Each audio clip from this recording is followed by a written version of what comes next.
Our yacht was stinking in admin and paperwork, but I found the solution. I used this productivity software called ClickUp to run our yacht like a business. It tracks our tasks, schedules, and documents all in one app. Now, safety drills are logged as a task, crew scheduling is automated, and important docs are stored and searchable. What used to take me 3 days a month now takes me half a day. It's super customizable whether you're sailing a yacht or scaling a company. Get our custom yacht management template today when you try ClickUp for free at clickup.com/rich podcast. Hello and welcome to another episode of the Rich as Fuck podcast, the show where we talk about money, life, investing, and all things yachting. Today, I have Liberty Nogueira with me on the show. Been following her for many years on social media, and it's really cool to be able to sit down with you. Everybody, before we get stuck in, please remember that this show is purely educational and informative and should not be misconstrued as financial advice. With that being said, let's get stuck in. Good morning or afternoon your side. How are things? Good afternoon, Charl. Thank you. I'm excited to have this chat. Thanks so much for having me. Of course. Where are you?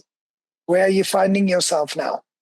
I'm in Portugal, so it's the end of the day for me. But I'm just in the south of Portugal, looking at the sea from land, which makes a change. But all going good. Thank you. That's awesome. I can't wait to get stuck into that. So before we get going, for those that aren't familiar with you, what's your deal? How did you get into yachting? And how did you end up where you are now? Cool. So I have had a pretty outdoorsy upbringing. So bit of sailing, bit of water sports. I went to uni, studied business and marketing, and then did what I thought I had to do, which was follow everyone, go to London, join the rat race.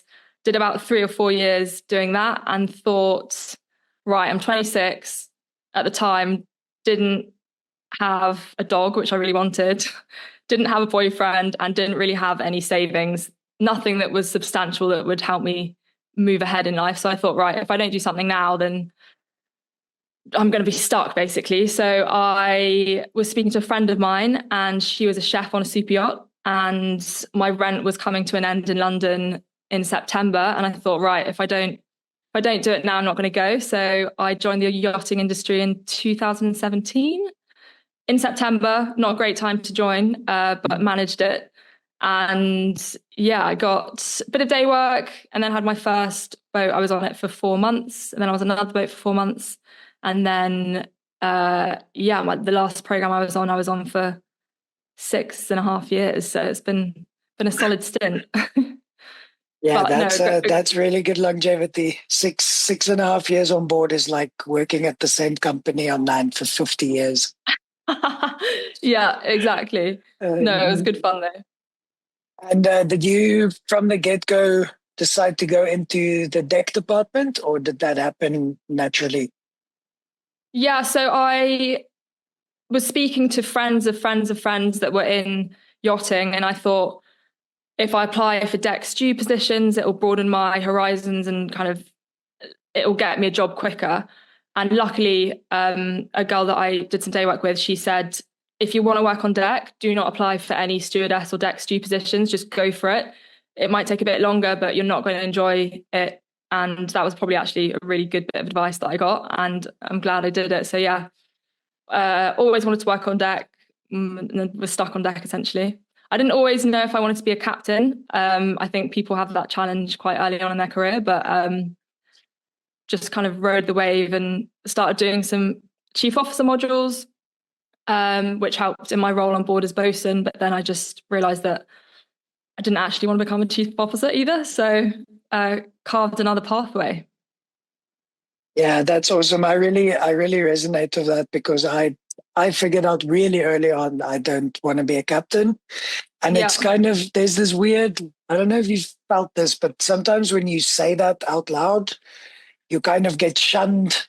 It's like the old salty sea dogs are like, oh, Poseidon is going to bestow his wrath on you. Like, how can you Yeah. not want to be a captain and a master mariner when you're 24? You're like, because I don't know yet. Like, I'm just having fun. I like working outside. And quite Yeah. frankly, we do all this to be outside and to be physical. And once you become a captain, you're back to having a desk job. So, Yeah. That's no literally one, the main reason. yeah, I said if I'm going to sit at a desk and work, I'm going to work for myself. And that's what I'm trying to do at the moment. But yeah. well, we'll get into that. And first season, do you have any like core memories, funny stories that pops up in your head? Yeah, so my first season, we were pretty lucky actually. We were on a boat in Juan Lapin and we would have half day Fridays and go skiing like most weekends, which was sick. Um, but we only had a crew car actually. And the crew car was a tiny little smart car.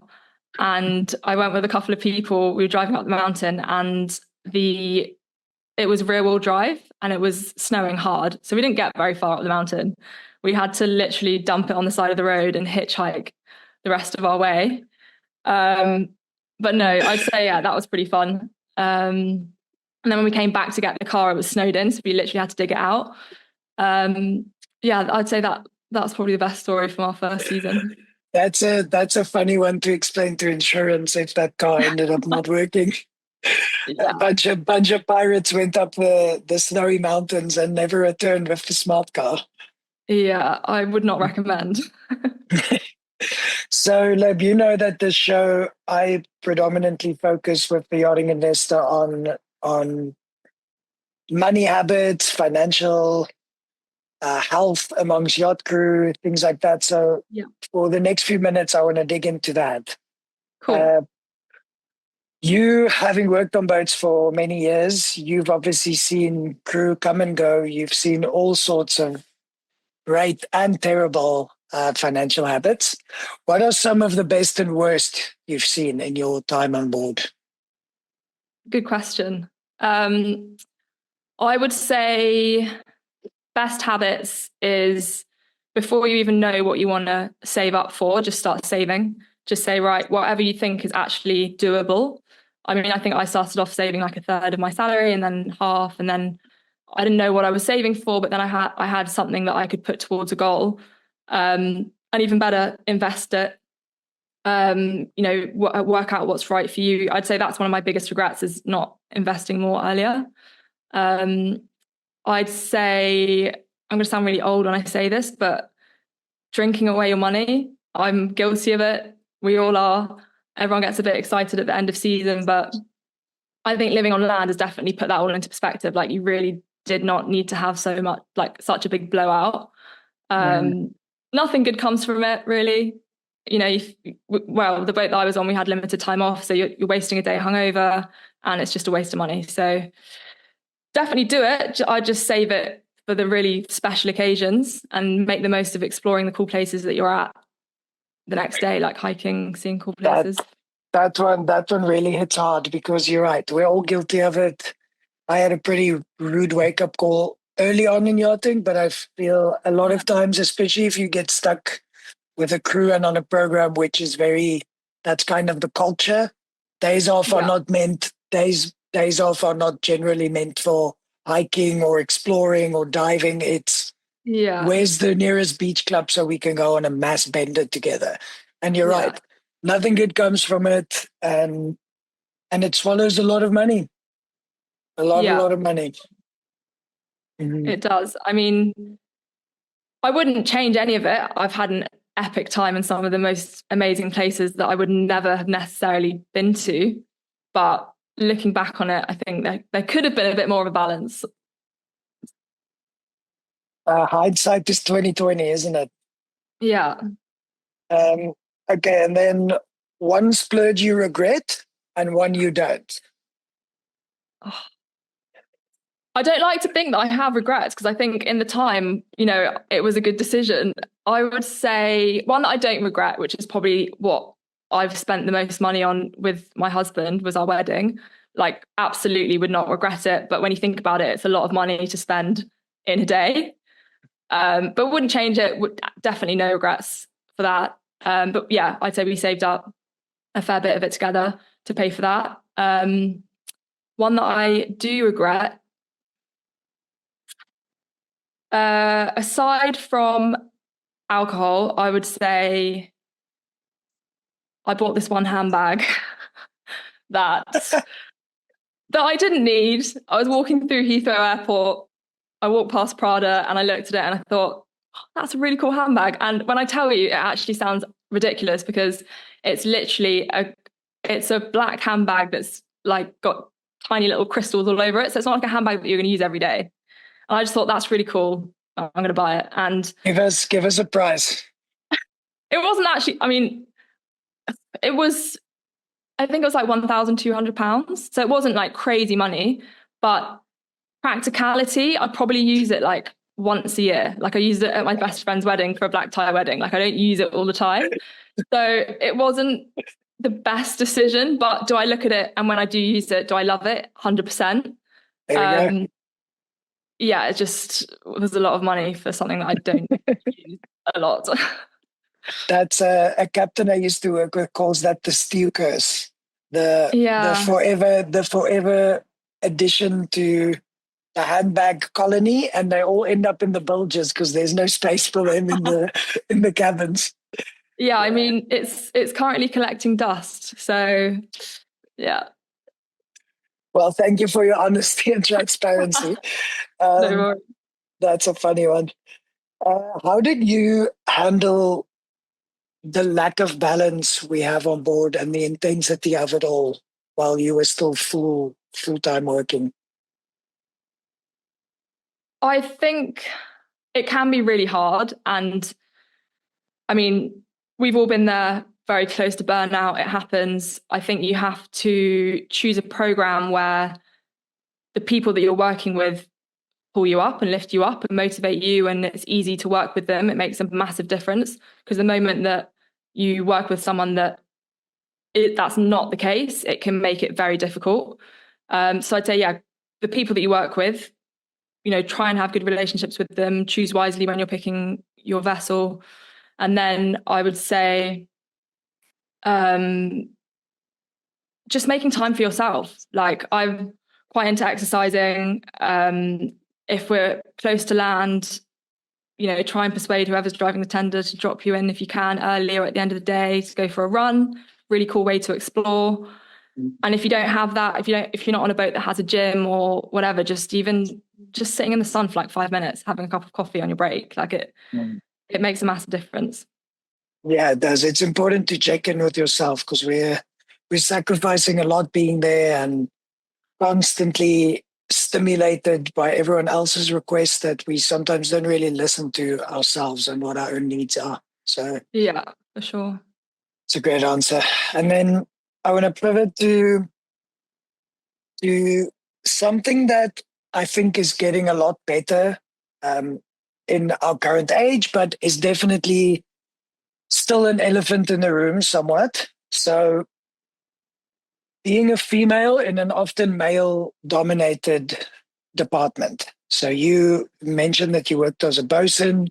Like I said, many boats are getting better. My boat has a female engineer, for example, which is super Love cool. it. Yeah. How did you find that, the entry into the industry and then progressing and then having to tell potentially younger males what to do? I think at the time, so what's that, 6-7 years ago, it was really rare to see another woman on deck or in an engineering position. So that was a challenge. I wouldn't even really say it was a challenge. It just wasn't the norm. And I was very lucky on all of the boats that I've worked on, that the people that I've worked with, so the captains, the chief officers, chief engineers, they've never seen me as a female decky or a female bosun. I've been completely equal. The people that I've worked with have given me a lot of like trust and faith and responsibility, and that makes a massive difference. So it's the people that you're surrounded by. I know that's not the case for everyone. I know I've been very lucky. I know there are still cases where, people aren't treated as equals, but I think it's comparing 6 years ago to now, there's been a massive shift. Like you pull into port, you look around, it's not like, oh my goodness, there's a female captain. It's like, oh, cool. It's like it's more normal. And that's what I love. And I think because it's more normal, I think the more that we make it a thing, the more it is a thing, if you know what I mean. Whereas now, like, it's cool, it's normal. Like let's celebrate it, let's empower people, and instead of thinking like that it's a negative thing, if that makes sense.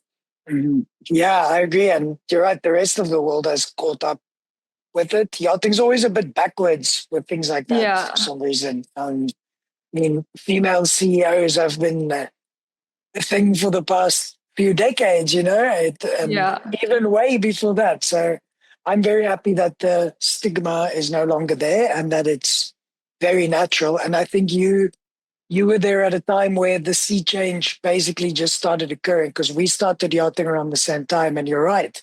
When we pulled into port, I remember seeing a female captain dock for the first time in Ibiza. And I was the boss and I were looking, we were like, wow, that's cool.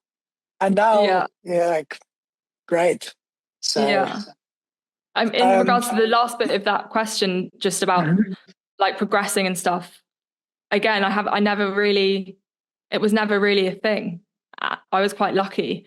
The only thing I'd say, like in terms of the progression side of things, was like learning to manage people, because when you're suddenly a decky, you don't have any responsibilities, you're just a yes man, you get told what to do, and then you suddenly have, you know, you want to be a leader and a manager, but then the people that you're working with are also your good friends. How do you find that level of, like, how do you find that balance? So I'd say that was a bit of a challenge, but I've never had a challenge in terms of, you know, feeling like I'm not equal because of my gender.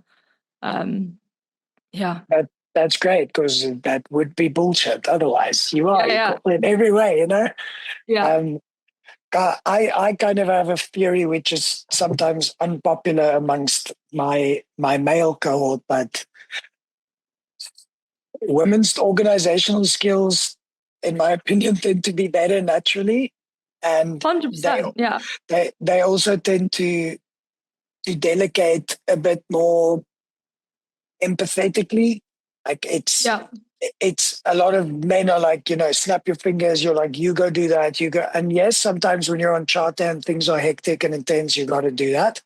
But I've had female HODs where it's like, it's just so much more methodical, and like it just makes a bit more sense. And there's like kind of a maternal instinct to the whole procedure. So yay for women. Girl power all the way. And I was going to ask you to give me some advice to females stepping into these roles, but I actually want you to just cut the gender out of that altogether, and just a decky listening to this right now that knows he wants to become a bosun, he or she wants to become a bosun in the next 2 years. What would you say to them?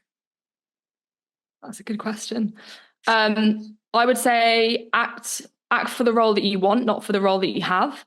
So I don't know how it works I can only use my experience, but when there was a space for maybe someone getting promoted on the team for bosun, like that's your chance to step up and prove to everyone, like, this is why I should be bosun. And just learn as much as you can. Like, I think when you're new, I definitely got caught up in my own head thinking, like, information overload, I don't know this, I'm not confident in that aspect, this and that. Like, no one joins the industry and knows exactly what to do about every aspect of their job.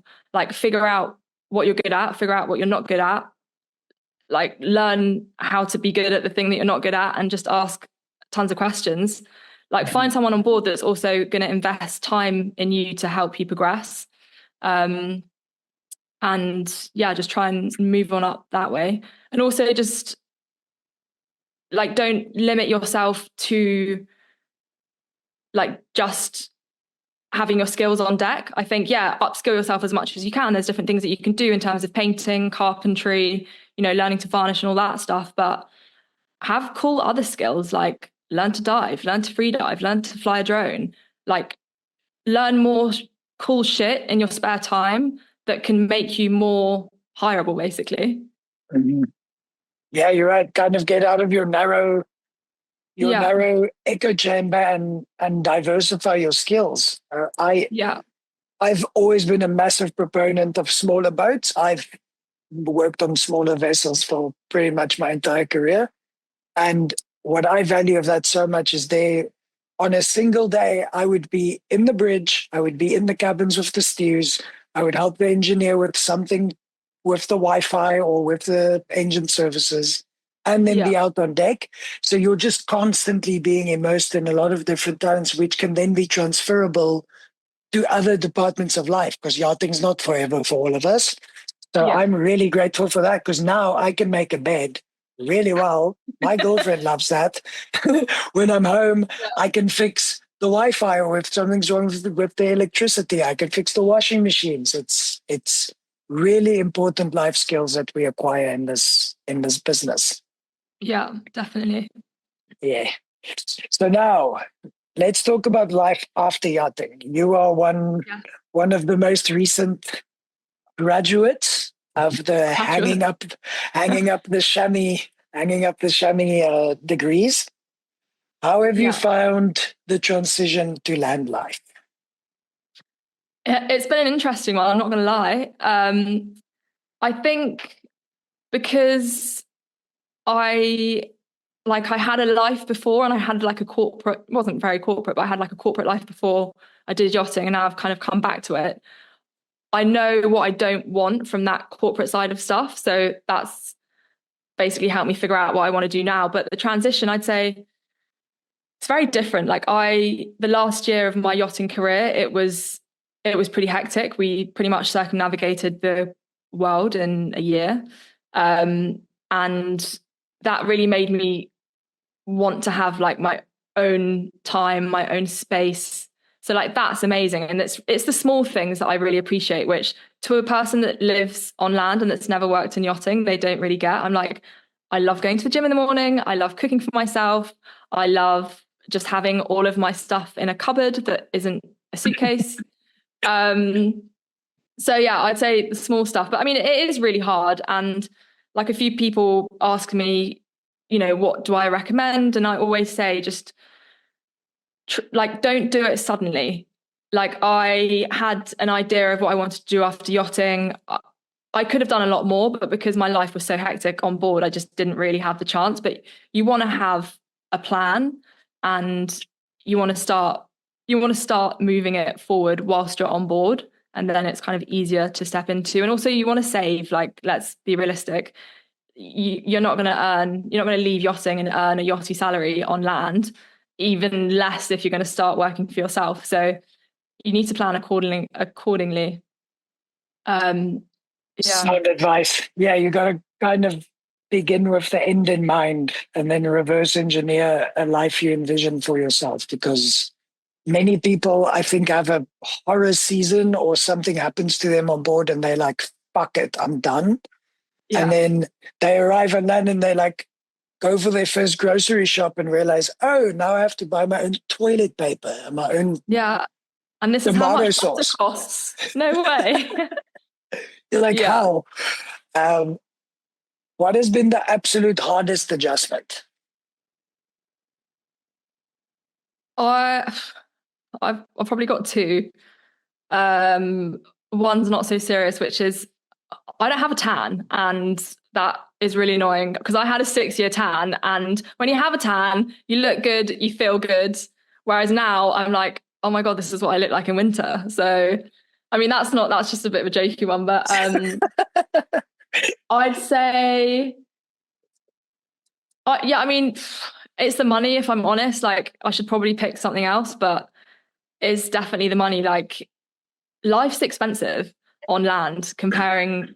I mean, when you're a yachty, you don't have, unless you've got a house already, like you don't really have anything to pay for, like, or unless you're Mhm. sending money home. I know people send money home, but like, yeah, you have to plan a lot more your finances. But also, yeah, just try and going back to what I said about upskilling yourself, like all of those things that I said that can be outside your role on deck, like, okay, maybe not, well, even actually diving, free diving, like I started doing social media for Gene Machine when I just got the bosun role, on my social media and on Gene Machine social media. And then like I learned so much doing that, and I'm using all of that now for my job on land. So just, yeah, try and have a side hustle, like have something that you're interested in that isn't your main job, that can maybe prop you up when you learn to transition onto land. Because I mean, let's be honest, unless you want to be a captain, I mean, even not really chief steward, like you're not going to work on a boat forever, like, or unless you invest in property, like you need something on land to keep you going, basically. Mm-hmm. And what did yachting prep you for well, and what did it not prep you for well? What did it prep me for well?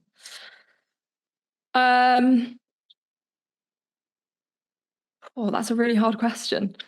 You can pass. You can phone a friend. No. I'd say I'd say just to be flexible and have like adaptability, not just in the people that you meet. You're working with all people, like people from all walks of life, different ages. Like like just having exposure to that is great, but also like learning that things can change and you have to adapt quick time. Itineraries, weather, like you've got to just learn to think on your feet quick. I'd say that's probably the biggest thing that it's taught me. And also like the value of things, like not only the value of money, but the value of like my perception now after leaving yachting of what I value has changed massively to what I thought I knew when I was in yachting. So that's been quite interesting. And what was the other bit of the question? Sorry. The other one was what did it not prep you for? What did it not prep me for? I mean, I'll be honest. I don't think anyone really like, you know, it's going to be hard work, but I don't think, you know, sometimes like how hard it can be. And especially at the beginning, like I wanted to learn as much as I could, as quickly as I could, but then do the job as quickly as I could. And I'd get a bit frustrated because I wasn't as quick as the other people or whatever. But I think, yeah, you've just got to like push through. And don't know if that's a good answer, but yeah. It is, and you're right. It's a steep learning curve. I don't feel like we talk about this enough. Yachting's fucking hard. You're on top of all these skills that you can't just half-ass things on a boat. You're working for billionaires that want things immaculate, and to be fair, they pay the amount of money required to make it immaculate. And then on top of that, you have to balance and navigate that with poor sleep, sometimes terrible living circumstances. And just for me, the biggest challenge is to stay motivated and engaged whilst knowing in the back of my head that I have zero control over my schedule. Like that in the beginning, when I was a decky and you're like still starry-eyed and like excited for the next sport, and then you reach that inflection point where you kind of plateau, and then you're like, okay, I bought tickets to this concert, or I have this holiday booked, but I'm pretty sure someone's going to rug pull me and fuck up my plans. I struggle with that a lot, especially in the past few years. Yeah, it's hard. I mean, my last boat, I can't really relate to that. I mean, it's probably not a great example, but I managed to go to all of my best friends' weddings and all of my best friends' hen dos in 1 year, and there was a lot of them. So yeah, I had a legend of a captain that managed to let me wiggle my way around. So yeah, very grateful for that. Yeah, and that's important to note because those things happen. Like I'm not ungrateful for my situation. I get taken care of well, and I get my freedom when I need. And it's important to yachties listening to this that there are gigs like that out there, and quite often people are too afraid to ask. Like the worst that can happen is no. Don't just assume your captain or the owner is a monster.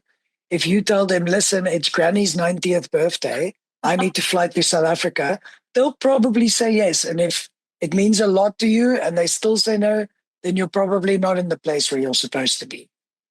Yeah, my first boat, there was a letter from the captain just saying like, I will be really offended if you miss out on any major family events. Like, let me know about them and we'll see what we can do, which I thought was, yeah, great. That's very commendable. Something some people can learn from that. So you mentioned that you did your transition back to land life, and we've discussed some of the challenges surrounding that. What are you doing now? The magical question. So I left yachting about this time last year, actually. And in the meantime, just to kind of tick things along, I've been doing a bit of freelance social media marketing, just get a bit of income. But the main thing that I'm doing is I'm creating a online community. It's called On Deck. This is my setup for my courses. That's why I've got this microphone that does actually look a bit offensive, but I want to have the good audio. But no, it's basically throughout my years working on deck, I built a bit of a following on TikTok and on Instagram, sharing a few tips of working on deck and my travels. And I used to get a few questions just asking how people join, basically. And always happy to help people. And I just thought there's definitely a pool of people that I can help just with my insights, not only my insights, but from, speaking to a bunch of captains and chief officers. I think the challenge that there is at the moment is that the industry is growing quickly. The amount of green crew joining the industry is growing quickly, but I think the standards aren't quite up there with green crew. I think I'm also going to sound really old when I say this, but I think the younger generation think that it's kind of easy to just fly to Antibes and just get my courses and get a job. And for some people, they do land a job quickly, but the whole point of my course is essentially to it's not going to be this is how many colors, these are what colors that are in the anchor chain, or this is how you wash a boat. All of that stuff you learn on board. It's essentially a platform that will help them stand out with their CV, job applications, and just give them a bit of a reality check into what to expect of yachting and how to act once they step on board in order to progress. That's awesome. And how do people reach out to you regarding that? How do you onboard them? Plug yourself. Plug myself. So I've actually got the Instagram handle. I haven't posted anything yet, but the handle is 0n.deck. And yeah, they can message me on there, or you can message me on my main Instagram, which is travel_with_Liberty.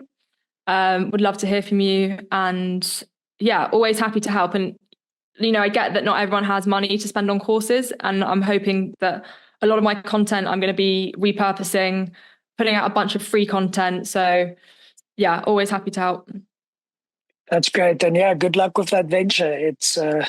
It's definitely necessary. And I remember it was very daunting when I was a greenie, and it would have been nice to kind of have someone hand holding you. Yes, certain things you got to figure out yourself, but there are certain practices and tips that people can share with you beforehand, which you will just look like less of a dummy, quite frankly, before you step on board. So I wish you best of luck with that venture, and I'll be sure to share that with greens. Now, to wrap up the show, I want to hit you with some rapid fire questions. Okay, I'm ready. Are you ready? Okay.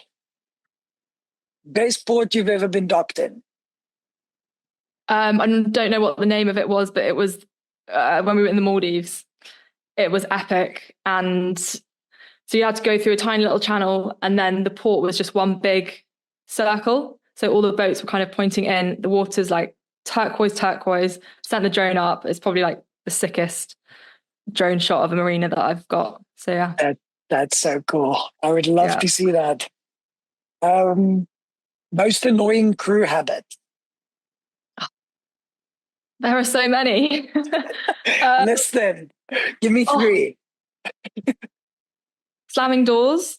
I've just my cabin on my old boat was right next to the crew fridge, right next to laundry, right next to the crew mess, basically right next to all the doors that got slammed. And when you're on night shift, it's not ideal.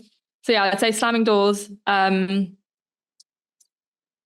Just like not being respectful of shared spaces, just like not being tidy, cleaning up after yourself, and just manners. Basic manners can go a really long way. And I'm also going to sound really old saying this, but like just small things like helping other people out, opening a door, carrying something for someone, like it goes a long way. It does. It does. My most annoying crew habit is on my old boat. Oh yeah, that's thing is like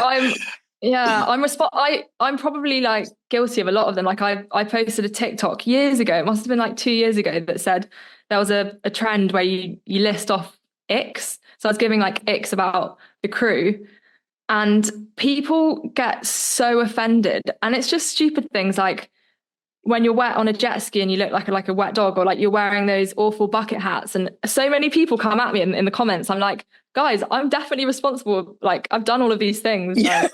Like, chill out. It's kind of satire, but yeah, keyboard warriors will always be there. It will, and it also means you're doing something right once you start. Once you've got some haters. Yeah, true. Yeah. Tough at the top. What was your favorite off-charter ritual? Off-charter ritual. I mean, it's a bit a habit that was non-negotiable. Anything in that line? Like if we had enough time, there was always a run club, and even when we had the boss on, like if someone wanted to go running, you just kind of spoke to the HOD and you could see if you could start your shift a bit later, and we'd go at like 6 a.m. before the shift start up by the airport in St. Bart's, around the little lagoon and back.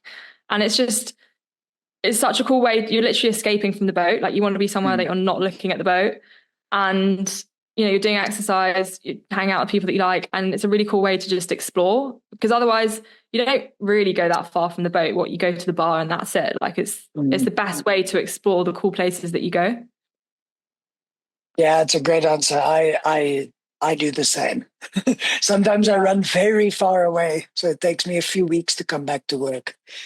Yeah, well, you've just done your blooming ultra or whatever. You're crazy.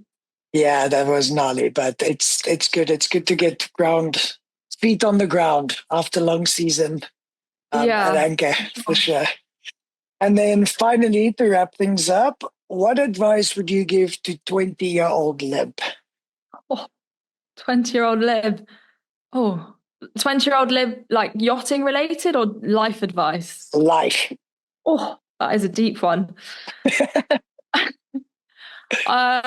I would say, I'm trying to think of something that doesn't sound really lame, but I'd say, like, firstly, like, sounds so lame, but like, trust the process.